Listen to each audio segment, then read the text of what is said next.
Ducati Slovakia Cup. To je súťaž, ktorá sa už mnoho rokov jazdí na slovenských motocyklových podujatiach.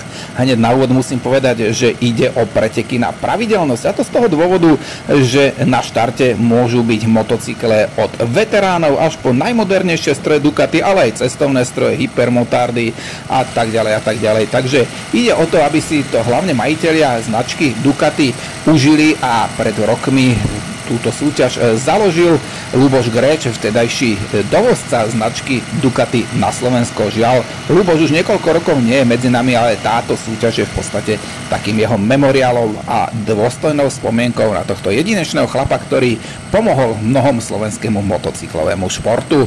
Takže o malú chvíľku budeme sledovať prvú jazdu.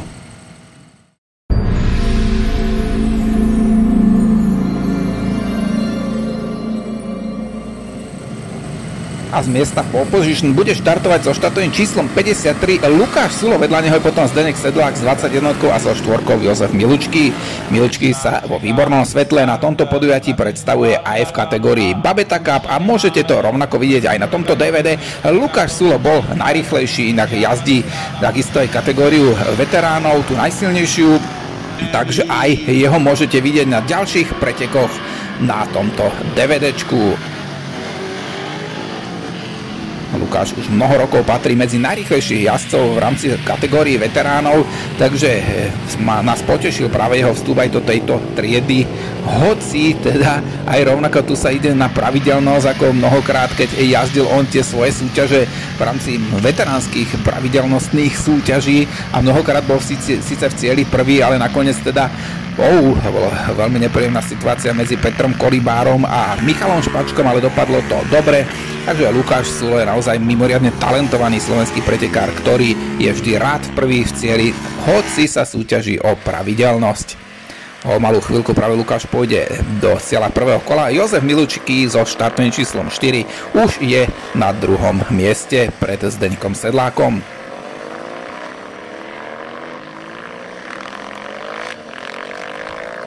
Pekné súboje aj ďalšie pozície.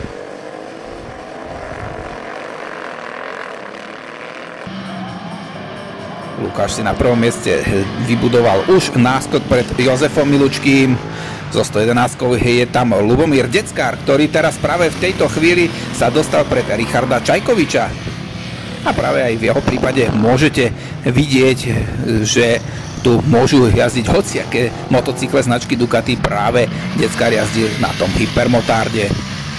Jozef Milučký, Zdeněk Sedlák, kto tam je potom Marek Výboch a s ním Jan Majer.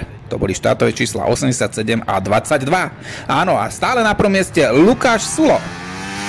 Druhý stále Jozef Milučký, tretí Zdeněk Sedlák a Jan Majer sa už dostal pred Marka Výboha. So štartovým číslom 69 to je Václav Bajgard. 25-ka spomínaný Michal Špaček. 75-ka tam bol Robert Bodiš, ktorý mimochodom jazdí s týmto motocyklom aj veteránske kategórie. A so štartovým číslom 50 Marian Maxián, ktorý v podstate prvý rok jazdí motocyklové preteky. Richard Čajkovič, 27-čka, už je späť pred Lubomírom Deckárom. Tesne za nimi Peter Gazdík, ktorý úspešne jazdí na tomto podujatí rovnako Babeta Cup, ako aj Jozef Milučký.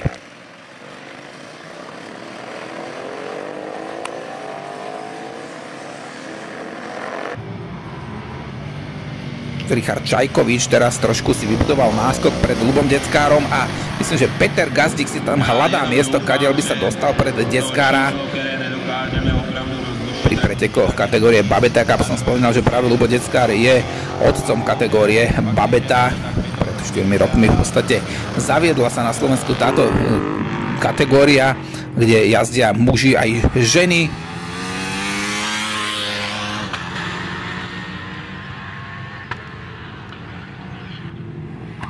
A Jozef Milučký padá. Tak to je veľmi dramatická situácia. Jozef Milučký v tom retardéri si kolesom trošičku šrajchol o ten Clemfix, o ten žltý materiál, ktorým je vyznačený práve retardér. A preteky pre ňo končia. Najdôležitejšie však je, že Jozef je v poriadku. Motocykel určite dostal zabrať.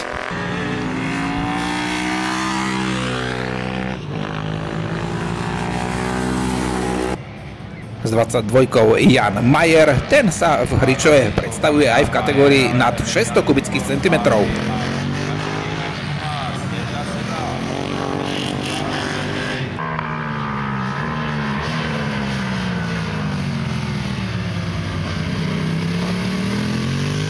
No, Zdeněk Sedlák už sa nám prepadol za Jana Majera.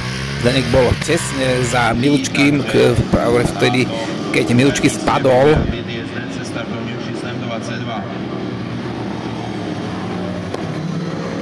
Opäť pripomínam, ideme na pravidelnosť, takže hoci sa pozeráme na vedúceho Lukáša Sula, ťažko povedať, akom poradí bude nakoniec aj v rámci hodnotenia.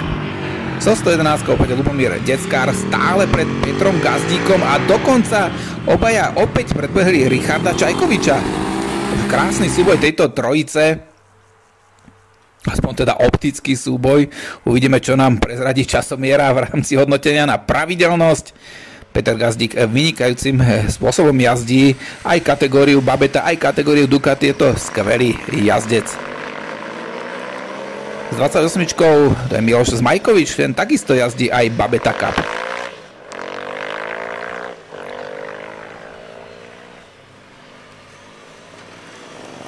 Michal Špaček s 25, za ním 75, Robert Bodiš, oboch sme už videli aj v rámci kategórií klasikov a už o malú chvíľku dostanú celé jedno kolo od Lukáša Sula.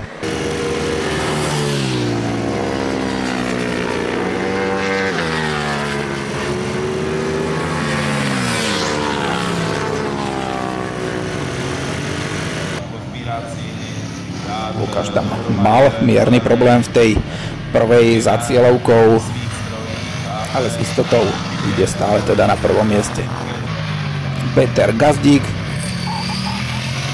No a krásny súboj pokračuje. Gazdík sa teda dostal pred Deckára a Richard Čajkovič je na 3. mieste v rámci tejto skupinky.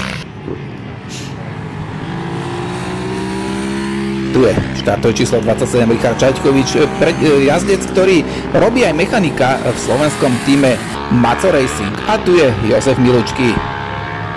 Predovšetkým nezranený, hoci určite aj sklamaný. Michal Špaček, Robert Bodiš. To je tá dvojica, ktorá jazdí na motocykloch Ducati 851. A Zdeněk Sedlák s 21. V minulosti štartoval v rôznych kategóriách už 10 ročia na našich pretekárskych tratiach, takže tiež patrí medzi tie veľké osobnosti toho, dá sa povedať, československého motocyklového športu. S 55 to je Michal Dlabola. A Lubo Deckár opäť so 111 na svojom hypermotarde. A už tu je šachovnicová vlajka v rukách Petra Civína a Lukáš Sulo si teda ide po víťazstvo v rámci hodnotenia na rýchlosť, ale o malú chvíľku sa dozvieme, ako to dopadlo v rámci hodnotenia práve na pravidelnosť. Tu je Jan Majer, ktorý bude v cieli druhý v rámci tej rýchlosti. Ešte pred ním je tam Peter Kolíbar so 115, ale už so stratou kola.